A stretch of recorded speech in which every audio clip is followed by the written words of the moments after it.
Bonjour ou bonsoir et bienvenue dans l'actualité. Le Conseil de sécurité de l'ONU revient sur l'accord d'Alger. L'ONU a rendu public samedi un communiqué de presse dans lequel ses membres ont réaffirmé le caractère central de l'accord pour la paix et la réconciliation au Mali de 2015 issu du processus d'Alger. Il a exhorté toutes les parties signataires à reprendre le dialogue et à s'engager dans la mise en œuvre de l'accord pour garantir la paix et la stabilité au Mali.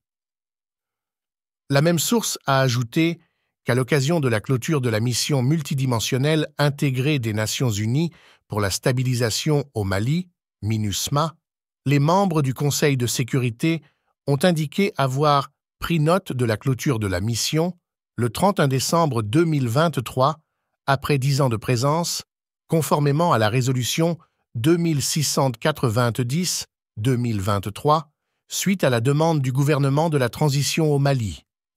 Ils ont salué, à cet égard, les efforts significatifs déployés par les dirigeants et le personnel de la MINUSMA depuis 2013 pour mettre en œuvre le mandat de la mission dans des circonstances très difficiles et ont rendu hommage au peuple malien pour sa résilience et ses efforts dans ce contexte.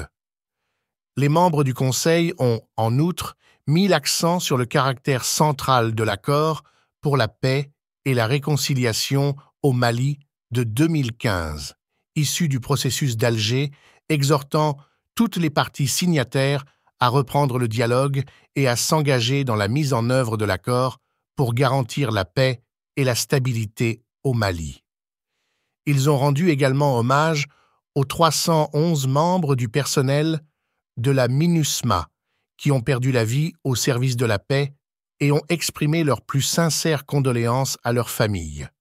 Ils ont souhaité un prompt rétablissement à ceux qui ont été blessés pendant la phase de retrait, note le communiqué. Par ailleurs, les membres du Conseil de sécurité ont reconnu le rôle joué par le gouvernement de transition du Mali lors du retrait de la MINUSMA et souligné la nécessité d'une coopération pleine et continue du gouvernement de transition du Mali, incluant le respect de ses obligations en cours au titre de l'accord sur le statut des forces. Ils ont affirmé enfin qu'ils resteront pleinement engagés dans la promotion de la paix et de la sécurité au Mali et dans la région, conclut le communiqué. Nous allons au Burkina. Le Burkina Faso a récemment subi une réorganisation majeure de son armée nationale, dirigée par le capitaine Ibrahim Traoré. Cette réorganisation comprend plusieurs initiatives importantes. Création de 5 nouveaux bataillons d'intervention rapide, BIR. 6 bataillons ont été créés à Titao, Djibo, Toma, Kantchari et Pama. Au total, il y a maintenant 25 BIR qui sont placés sous la tutelle de 4 groupements d'intervention rapide, GAR-1. Mise en place de la brigade spéciale et d'intervention rapide et d'une garde républicaine. 6 structures sont sous la coordination générale de la brigade spéciale et d'intervention rapide, BSIR. Renaissance du Centre national d'entraînement commando, CNEC. Cet établissement, situé à Pau, est chargé principalement d'assurer la formation des personnels militaires et paramilitaires aux techniques commando. Création de bataillons d'intervention rapide, 6 bataillons stationnés à Ouagadougou peuvent être déployés partout sur l'ensemble du territoire. Ces initiatives font partie d'un effort continu visant à améliorer la structure et la capacité de l'armée burkinabé pour répondre efficacement aux défis internes et externes. Et au Japon, un séisme de magnitude 7,5 a frappé le Japon, causant la mort d'au moins 128 personnes et faisant disparaître 195 personnes. Cependant, une nonagénaire a été retrouvée vivante après avoir passé 5 jours sous les déclins de sa maison effondrée à Suzu, à la pointe de la péninsule bordant la mer du Japon. Le séisme, qui a eu lieu le 1er janvier, a affecté la péninsule de Noto sur la côte occidentale de l'île de Honshu, la plus grande de l'archipel. Il a provoqué l'effondrement de bâtiments et de routes, 1 millier de glissements de terrain et des incendies, notamment à Wajima, où les autorités pensent que de nombreux habitants sont toujours sous les déclins. Malgré les efforts de secours, les conditions météorologiques difficiles rendent les opérations de recherche encore plus ardues. Des chutes de neige sont prévues, ce qui pourrait entraîner de nouveaux glissements de terrain et compliquer davantage la circulation sur les routes déjà endommagées par le séisme. En raison de ces difficultés, les forces japonaises d'autodéfense ont envoyé un petit groupe de soldats à pied dans chaque communauté isolée et déployé des hélicoptères. De plus, le Premier ministre Fumio Kishida a souligné l'importance d'améliorer les conditions d'hébergement et de santé des personnes touchées par la catastrophe. Aux États-Unis, le président Joe Biden a récemment pris des positions fortes contre Donald Trump, le qualifiant de « danger méprisable » pour la démocratie américaine. Biden a déclaré que la défense de la démocratie contre les forces extrémistes qui ont alimenté l'insurrection du 6 janvier 3 ans plus tôt était la cause sacrée de la nation, une cause qui serait au cœur de sa candidature à la réélection.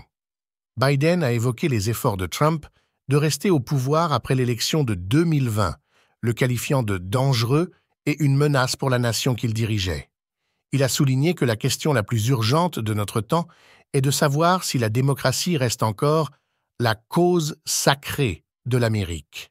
Il a ajouté que la campagne de Trump est centrée sur lui-même, pas sur l'Amérique ou vous. Lors de son discours, Biden a abordé une série de commentaires controversés de Trump, y compris la louange de Trump pour les dictateurs, ses commentaires sur son opposition étant les vermines et la comparaison de la langue de Trump sur les migrants avec la rhétorique nazie. Biden a également souligné le contraste entre le futur sous une seconde présidence Biden et une seconde présidence Trump, affirmant que la campagne de Biden est axée sur l'avenir que nous continuerons à construire ensemble et notre campagne est axée sur la préservation et le renforcement de notre démocratie américaine. Il est donc clair que Biden est déterminé à faire face à Trump et à sa menace potentielle pour la démocratie américaine. Cependant, il reste à voir si ces efforts seront suffisants pour convaincre les électeurs et remporter l'élection. Et au Sénégal, Ousmane Sonko, le leader de l'opposition au Sénégal, a été radié des listes électorales pour plusieurs raisons juridiques. Selon le Conseil constitutionnel du Sénégal, la candidature de Sonko a été rejetée car son dossier était incomplet. L'avocat de Sonko, M. Clédor Ly, a déclaré que lors du dépôt de leur candidature, le président du Conseil les a immédiatement informés que le dossier de Sonko était incomplet. Le Conseil a conclu qu'il manquait un document et que le dossier de candidature était incomplet. Le dossier serait incomplet car il manquait une attestation de la banque de dépôt de la CDC où il faut déposer un chèque de 30 millions de francs CFA, près de 50 000 $, pour pouvoir se présenter à l'élection présidentielle. En outre, les chances de Sonko de se présenter à la présidentielle ont été compromises après que la Cour suprême a confirmé la peine de 6 mois avec sursis qui lui avait été infligée pour diffamation. Ces problèmes juridiques ont conduit à la radiation de Sonko des listes électorales, l'empêchant de participer aux élections présidentielles. C'est tout pour aujourd'hui et surtout n'oublie pas de vous abonner et partager. Merci.